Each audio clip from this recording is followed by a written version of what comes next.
Hello tout le monde, j'espère que vous allez bien, que vous avez passé une bonne semaine et que vous allez passer un bon week-end. Moi personnellement je me sens assez bien parce que je crois que j'ai fait un truc du genre 8% sur le portefeuille, donc ça fait vraiment du bien en l'espace d'une petite semaine, d'autant plus que j'avais deux trades perdants lors de la vidéo précédente, mais je vais y revenir dans quelques instants dans la vidéo. Donc dans cette vidéo on va parler de Bitcoin, on va parler vite fait d'Ethereum. Je sais pas si on va parler du dollar index, on va en parler vite fait. Bref. Donc on peut voir que pour le moment en weekly, bon bah on est toujours au sein de ces deux niveaux, donc tant qu'on casse pas l'un ou l'autre, c'est difficile vraiment d'avoir sur du long terme une direction à prendre, mais on peut voir qu'on a un mouvement qui était pas mal et que j'ai raidé. Je vous avais parlé dans la vidéo de lundi que je cherchais à prendre une position longue aux alentours des 10 006. C'est ce que j'ai fait et j'espère que vous avez suivi avec moi du coup, parce que du coup ça faisait un trade à un truc du genre 5R, ce qui est assez énorme. Mais on va venir en parler dans quelques instants. Donc en weekly, toujours pas grand chose à dire, toujours entre deux niveaux. En daily, oula, je sais plus ce que j'ai dessiné là-dessus. Donc on avait ce triangle équilatéral qu'on a cassé à la hausse. On n'a pas eu de rejet pour le moment, donc je dirais que c'est positif. Ça m'intéresse pas forcément. Et maintenant, si on perd ce niveau pivot, par contre, je vais le laisser dessiner. Si on perd ce niveau, parce qu'on peut voir, on est sous résistance. Donc ici, support, support, support, résistance, résistance. On est sous résistance, donc je prendrai un long en aucun cas. En aucun cas, je ne prendrai un long. Pour le moment, je suis vraiment en dehors du marché. J'ai fait deux gros trades qui étaient très très bien et qui ont récupéré un peu les pertes que j'avais fait lors de la semaine passée. Mais non, je vais y revenir. Ce qui m'intéresse maintenant sur Bitcoin, donc du coup, vu qu'on est sous résistance, je favorise en aucun cas un long. Et ce qui m'intéresserait de voir, c'est par rapport au tracement Fibonacci, si on vient rechercher la zone des 618 à 786, pour éventuellement prendre une espèce de short aux alentours d'ici. Pour vraiment peut-être retester plus bas, qui sait. Pourquoi? Parce que ce serait pas impossible qu'on ait un mouvement du genre, ouais, on a des mouvements qui viennent se trader ici. Tout le monde est en mode waouh, on a cassé la résistance, on réintègre le range, c'est super bullish.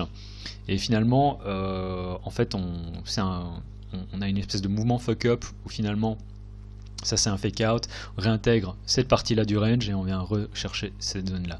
Bon, à partir de ce moment là, le trading c'est première zone, puis deuxième zone. Je pense que vous commencez à avoir un peu l'habitude. Mais ça c'est simplement une idée, je ne sais pas du tout si ça va se passer comme ça. L'idée derrière ça c'est quoi? C'est que de 1 on a le retracement au niveau du Fibonacci, de 2 on a en daily la petite consolidation avant dump, et ce serait pas impossible qu'on vienne chercher ça ici, même juste une mèche avant de venir redumper. Donc ça je laisse tracer pour le moment, c'est juste une idée, et c'est vraiment davantage une idée short, et bien sûr le stop il se situera ici au-dessus.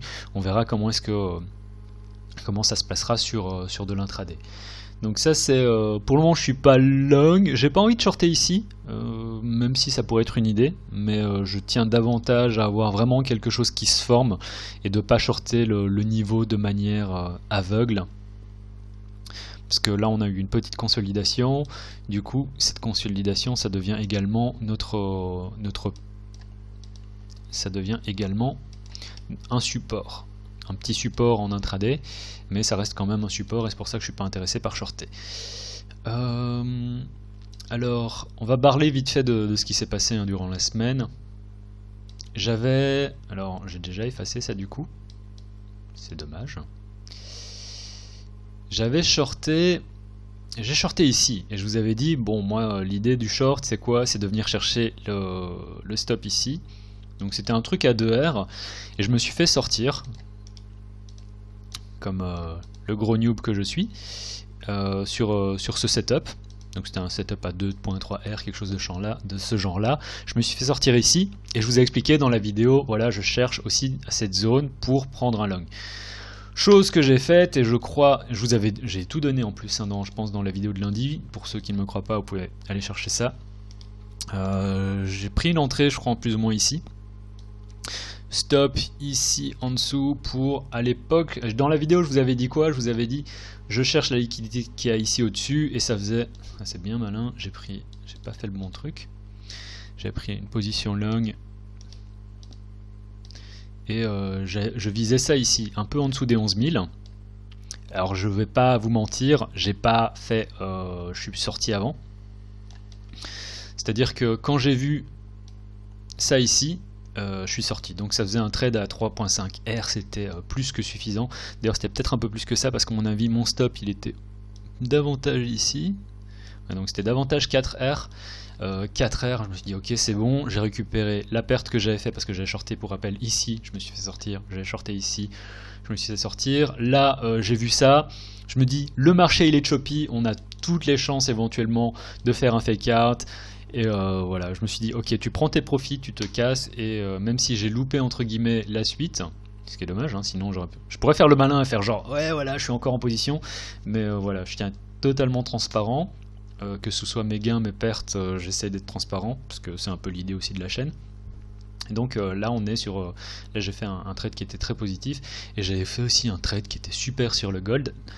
D'ailleurs petit intermède, d'ailleurs le gold, je vous avais donné ce trade ici, ça faisait un trade à 3R, je sais pas s'il y en a qui l'ont pris, donc voilà. Et j'ai pris ce trade ici en me disant voilà on a pris un ensemble de stops, on a un rejet. Je tente le coup, je cherche à venir rechercher le haut de cette zone de liquidité. Et je suis sorti, je me suis fait directement acheter, hein. Je crois que j'avais pas été trop fou non plus, voilà, par rapport à la target, mais c'était un short à 5R, donc c'était 5%, c'est d'où mes 8% sur cette semaine. Et aussi, pourquoi? Parce qu'on est sur un marché super corrélé et le dollar index a fait ce mouvement un peu fuck up ici, même si on peut voir qu'on a retracé. Et je pensais qu'on allait avoir quelque chose de plus conséquent, qu'on allait continuer éventuellement à monter, que ça c'était le fake out qui ensuite allait nous amener vers quelque chose de plus haut. Alors pourquoi je parle du dollar index d'un seul coup? Quelqu'un sur Twitter a dit de manière très très correcte qu'on est sur un marché de plus en plus corrélé, c'est-à-dire que les actifs crypto, enfin déjà le gold à la base c'est un actif classique, mais que même les marchés crypto tels que BTC en fait étaient de plus en plus corrélés à dollar index, au S&P et ce genre de choses, et que ça faisait tout à fait sens en fait de regarder. Et ce qu'il expliquait aussi, je suis pas un expert dans la matière, donc je ne fais que répéter ce que j'ai lu sur Twitter, donc à prendre avec des pincettes hein, quand même, parce que finalement ce que je vous dis là c'est ce que moi j'ai lu sur Twitter, donc ce que vous entendez c'est un type qui raconte ce qu'il a vu sur Twitter. Donc c'est à prendre avec des pincettes, mais ça fait totalement sens, et je vois bien comment, enfin ça fait déjà un certain temps que je suis aussi le dollar index, mais ça fait totalement sens ce qu'il dit, et c'est que ce qu'il disait c'est que si on commence à avoir une faiblesse de la part du dollar, en fait Bitcoin devrait par effet de vase communicant entre guillemets monter, et en fait c'est un peu ce qui s'est passé hein, si on regarde le dollar index qui vient se cracher un peu, enfin se cracher entre guillemets, et on a Bitcoin qui commence à monter. Donc à ce niveau là je trouve que ce genre de corrélation fait tout à fait sens. Et je pense qu'il faut garder ça à l'esprit. Bref, tout ça pour dire aussi que par rapport, tant que j'y suis aussi, vu que je parle du gold, c'était un très très beau trade. On peut voir qu'on est déjà en train de remonter, donc on dirait que le gold devrait continuer à monter, vu qu'en plus le dollar index est en train de dumper. Et pour tous ceux que ça intéresse de trader les assets classiques tels que le gold, le silver, mais également les paires forex et autres, n'hésitez pas à utiliser le lien qu'il y a dans la description et à trader sur PrimeXBT, notre sponsor. Voilà, ça c'était pour le petit moment pub. D'ailleurs, si vous utilisez le lien qu'il y a dans la description et que vous utilisez le promo code le cryptographe 35, et ben vous avez 35% de dépôt sur vos bonus, donc n'hésitez pas à utiliser le lien qu'il y a dans la description, d'autant plus que quand on voit ce qui se passe avec par exemple BitMEX et autres, j'imagine que vous êtes peut-être en recherche d'une nouvelle plateforme de trading. Donc voilà. Ça c'est fait. D'ailleurs dites-moi aussi si ça vous intéresse que je vous parle de ce genre de choses, parce que bon ça c'était pas un trade qui était partageable vu que c'était en live, mais ce trade là je l'ai donné également, je l'avais donné dans la chaîne, c'était un truc, j'en parlais déjà ici hein.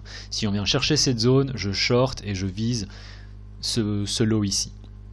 Ce sont des choses dont j'ai parlé, donc si vous êtes intéressé par, et vraiment mettez-moi ça dans les commentaires, hein. Mettez-moi un non, on s'en fout, ou oui c'est intéressant, si ça vous parle que je fasse des analyses sur le gold, le silver ou autre, ou sur d'autres actifs, parce que je commence à aussi un peu m'intéresser à tout ce qui est forex, enfin ça fait déjà plus d'1 an que je m'intéresse à tout ce qui est forex, mais on va dire que je suis toujours davantage centré sur les cryptos, mais si vous êtes intéressé que je vous parle également des autres paires un peu plus classiques, n'hésitez pas à me mettre ça dans les commentaires, évidemment. Et comme toujours, n'hésitez pas à me mettre un like si vous appréciez le contenu qui est produit ici sur cette chaîne.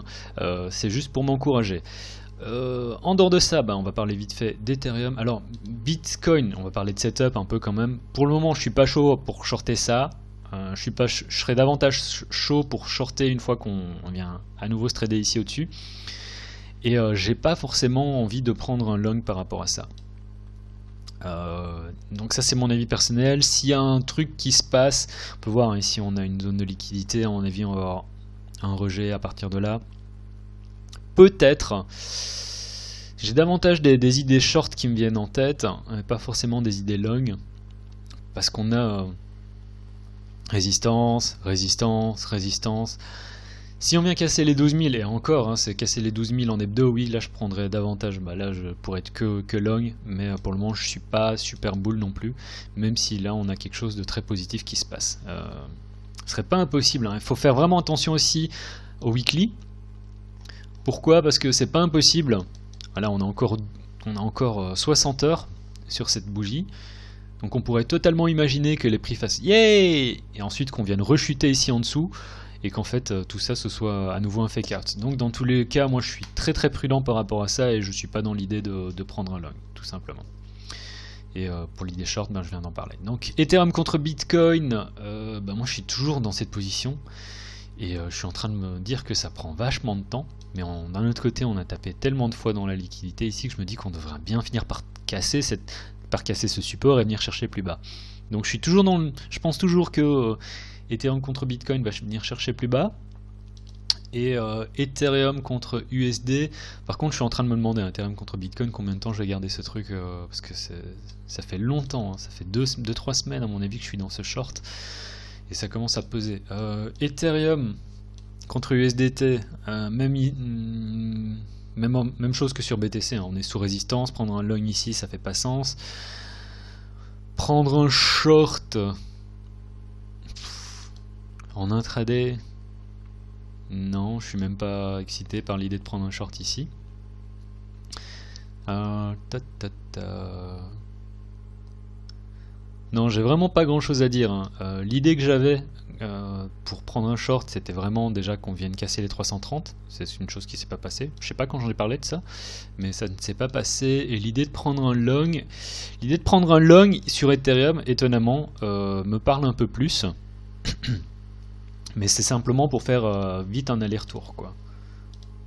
Si on arrive à se trader ici au-dessus, en fonction de la manière dont on se trade ici, pour venir chercher ça ici au-dessus, et vous voyez que c'est pas un trade avec une espérance de gain qui est énorme, avec un 1.86. Donc je suis pas forcément super excité, je vous conseille pas forcément de trader ça si vous n'êtes pas derrière l'écran. Donc Ethereum Bitcoin, je vais rester toujours en attente. Même si je dirais que, même si je pense toujours qu'Ethereum devrait finir, je vois pas Ethereum surperformer le Bitcoin en fait. Donc si maintenant Bitcoin commence à dumper, prendre un short sur Ethereum, ça pourrait être intéressant aussi. Mais pour le moment, je suis pas plus excité que ça, donc voilà. C'est tout pour la vidéo de cette semaine. Comme toujours, n'hésitez pas à me mettre des likes. Ah, tant que j'y pense, il y a le lien pour Celsius Network qui est en ce moment fait. Celsius est on fire, ce truc est en giga uptrend. Alors pour le moment, faudra peut-être commencer à être un peu cautionneux sur ce genre de mouvement, mais c'est pas pour autant qu'on pourrait pas aller plus haut, parce que là on est déjà bien haut quand même, et si maintenant BTC commence à pumper ou à dumper, faire attention à ce qui se passe ici. Mais ce que je voulais dire sur Celsius, c'est qu'il y a toujours mon lien de parrainage en description. Tout ce que vous avez à faire, c'est télécharger l'application sur Android ou sur iPhone et utiliser mon lien, et ça vous donnera directement 20 $ si vous décidez de laisser 200 $ sur leur plateforme. Et ils offrent des taux qui sont assez fous, qui sont de l'ordre de 16% annuel. Comme j'ai déjà dit, la team derrière me semble totalement sérieuse. Enfin, il y a Alex Machinski qui est derrière, qui n'est pas n'importe qui. Ils ont eu le crash test de mars. On peut voir que bon, ben, la crypto elle n'a pas fait grand chose, mais le projet est toujours vivant. Donc pour moi c'est un ensemble d'indicateurs qui font que voilà, pour moi Celsius c'est un projet solide. Et pour tous ceux qui sont, enfin comme je le suis moi en fait en USDT, ou en USDC ou autre, ils offrent des taux qui sont vraiment fous de l'ordre de 16% annuel, et je trouve ça vraiment intéressant. Je trouve ça même un peu idiot de passer à côté de ce genre d'opportunité. Donc checkez le lien aussi, enfin le lien de parrainage Celsius qui est dans la description, n'hésitez pas à l'utiliser. Si vous l'utilisez, vous recevrez 20$ gratos. Et ils ont des promo codes qui font toutes les saisons. Alors le dernier il est périmé, mais c'était Summer, et j'imagine que bientôt il y aura Fall, Automne qui va arriver, et ce sera encore des promos en plus. Donc tout ça c'est juste de l'argent, enfin c'est de l'argent gratuit, il faut vraiment dire ce qui est. Et, si c'est pas Fall ou Automne, il y aura sûrement un truc du genre Winter qui va arriver, et il y aura encore des promos supplémentaires. Donc vraiment n'hésitez pas à utiliser le lien Celsius. C'était tout pour la vidéo de cette semaine, un grand merci encore, et on se voit du coup, je sais plus comment je finis mes vidéos encore d'habitude. C'était tout pour cette semaine, c'était le cryptographe, tchuss.